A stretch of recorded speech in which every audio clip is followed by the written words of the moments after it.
Insert statements are used to populate data into a table. Using an insert statement, we can insert a row.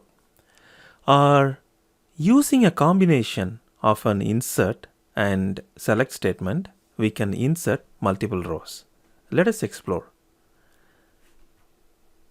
Select call1, call2 from tab 1.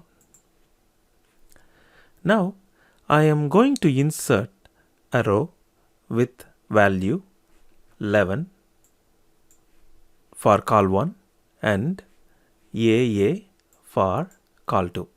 Since I know the order of the columns in the table, I am just using this SQL.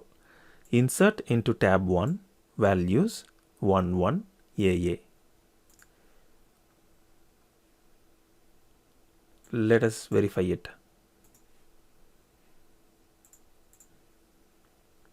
But this is not a good idea.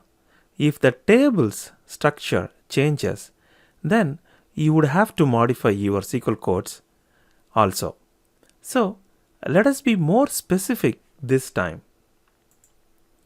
Insert into tab 1, call1, call2, values 22 BB. Here I am doing the positional matching by specifying call1 and call2 here, as well as 22 and BB here. I am telling that 22 must go into call1 and BB must go into call2.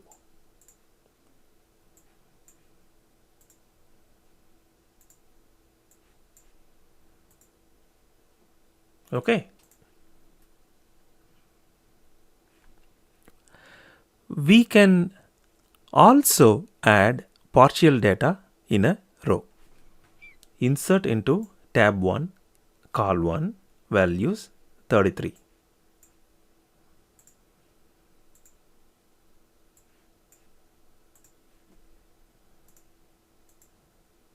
This adds 33 to call1 and null to call2.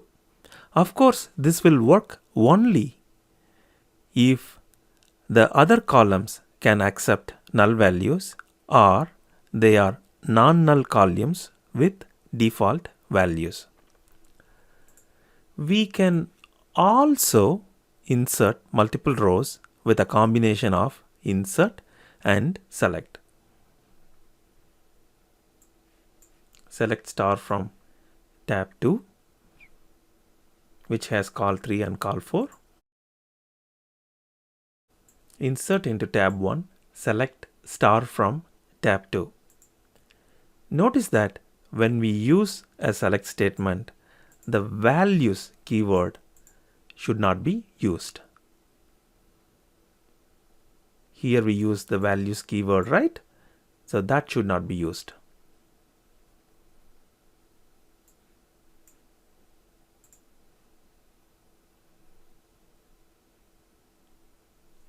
So this will select data from tab 2 and will insert them into tab 1. Let us verify it.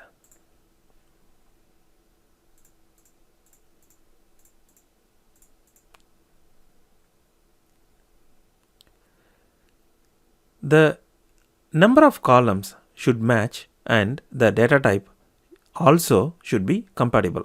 Otherwise, you would need to be specific about the columns like this.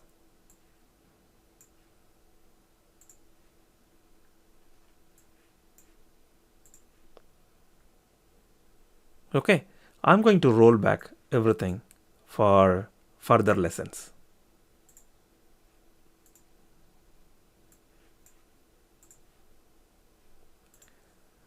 Thank you for watching.